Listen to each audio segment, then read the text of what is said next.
Hello friends, welcome to another Magic Monday. Today we're looking at a deck called Moo with Nehab the Worthy. He's a 3 mana cost legendary Minotaur warrior. He is a 2/2 first striker who gives other Minotaurs you control first strike. As long as you have one or fewer cards in hand, Minotaurs you control get +2/0. And whenever he deals combat damage to a player, each player discards a card. So you might guess that this is a Minotaur tribal deck. It is predominantly red with 37 red versus 12 black. It is 36 creatures, of which 34 of them are Minotaurs. It also has 2 instants, 7 sorceries, 13 artifacts, 4 enchantments, and a planeswalker, also Minotaur.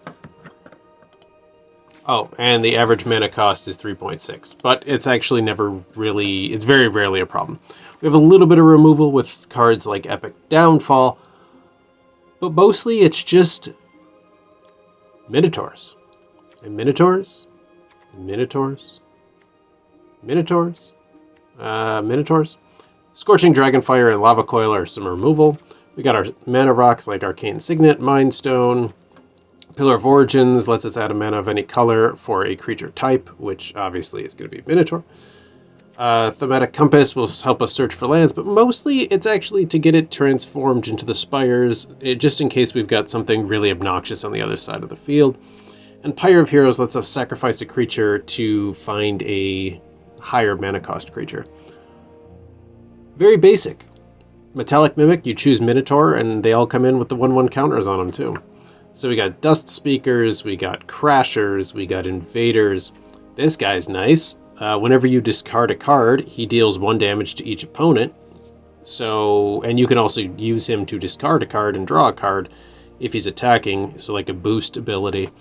But because of the Nehab ability, he's sometimes able to ping a little bit. And he's 3 mana for a 2/4 with haste, which is not a bad deal anyway. We got a nice common Skull Cleaver. We got a Sure Shot who's got reach. Pretty much the only flying thing to deal with flying here. But this is supposed to be a super aggro deck, so it's not usually important. This one, Rage Blood Shaman. Trample. Other Minotaurs you control get +1/1 and have trample. I like that one a lot. We got a Reaver who's just a common 2/3 Minotaur. We got this guy, an uncommon 2/3 Minotaur. Oh boy. We got another 2/3 Minotaur. So, they're all commons and uncommons for the most part. So why does this deck work? Well, it's aggressive is a big thing. And there's also several Minotaurs that are really critical for getting this deck going. The Rage Blood Shaman is a big one. Let me show you some of the other ones while I'm thinking of it. Nope. Where is he? Sorry, I can't find him. Nope. Well, here's another Nehab. This is the Dreadhorde Champion. Whenever he deals combat damage to a player or planeswalker, you may discard any number of cards. If you do, draw that many cards and add that much red.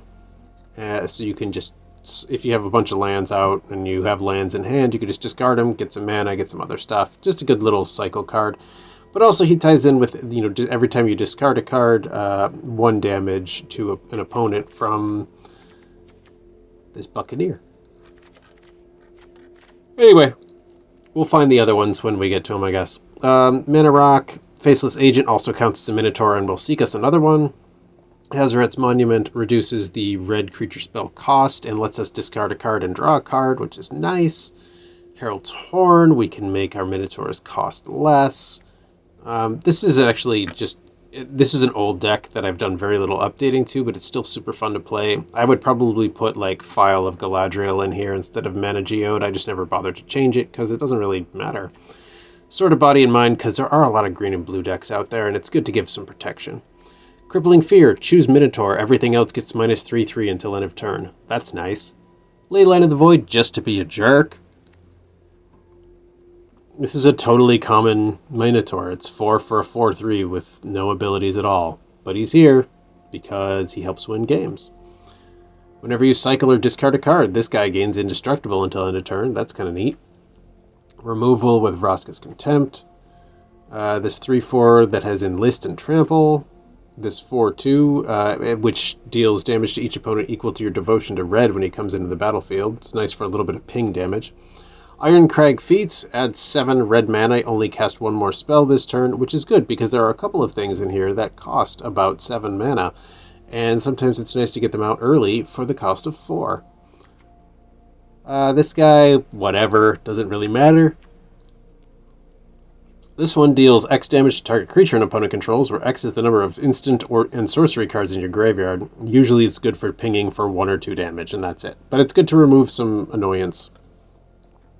This guy's just, this archer should also have reach now that I think about it, but whatever, he doesn't.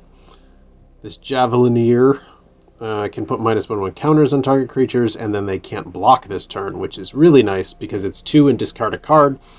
So if you've got 2 cards in hand, you could pay 2 mana. All of your Minotaurs will get a +2 power bump because of the commander, and you can prevent an opponent's creature from blocking and give it a -1/1 counter. So it's all sorts of good stuff in this deck. A pretty basic 5/4. Pretty basic hasty mentoring 4/2. And you see common. It's a lot of commons. Flurry of Horns, create 2/2/3 red Minotaur creatures with haste for 5 mana. That's not very good, but in this deck it works. The other Nehab, afflict 3, and at the beginning of your post-combat main phase, add 1 red for each life your opponent has last this turn. I like that. Here's one of our special guys, Sethron, Herloon General. 5 mana for a 4/4. Whenever he or another non-token Minotaur enters the battlefield under control, create a 2/3 Minotaur token. And for 3 mana, Minotaurs you control get +1/0 and gain menace and haste until end of turn. Lovely card. War Leader, just a common guy who's here. Angrath's Fury will destroy a creature, deal 3 damage to a player or Planeswalker, and then I can search for my 1 Planeswalker in this deck and put it into my hand. For 5 mana, that's some pretty good versatility. Vanquisher's Banner, just to give them +1/1, and it lets us keep drawing cards, which, we don't really want cards in hand, but sometimes it's nice to have some draw power. This is just a land / 4/5 trampling Minotaur for 6 mana. This guy's interesting. At the beginning of your end step, you may pay 3 and sacrifice a non-land permanent. If you do, reveal cards from the top of your library until you reveal a non-land permanent. Put that card onto the battlefield under your control. This is a very hit or miss card. I don't usually use that ability. He's mostly here to be a 5/4 Minotaur. But in a pinch, it could be helpful. Morog. Each creature you control gets +1/0 for each time it has attacked this turn, and whenever a land enters the battlefield under your control, if it's in your main phase, there's an additional combat phase after this phase. So that's fun and probably game ending. Shatterskull Minotaur, it's a 5/4 with haste. Here's our Planeswalker for +2. He deals 1 damage to target opponent or Planeswalker and each creature that player controls. For -3, return target pirate card from your graveyard to the battlefield. I think there's only like 1 or 2 pirates, so it doesn't really matter. Or the -11, destroy all creatures target opponent controls. This guy deals damage to that player equal to their total power. Pretty much just ping for 1, ping for 1, ping for 1, wreck everything they have.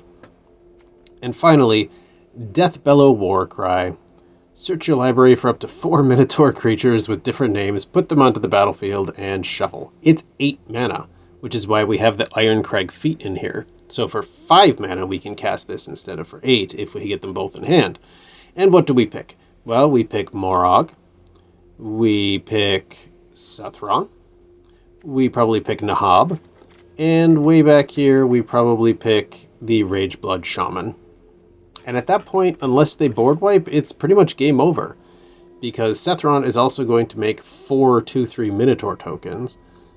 And if I've got the mana left over, I can give them all haste and menace and +1/0. So this can actually be a game-ending card. It's expensive, it's stupid. In paper, it's probably worth about 10 cents. But in this deck, it just works.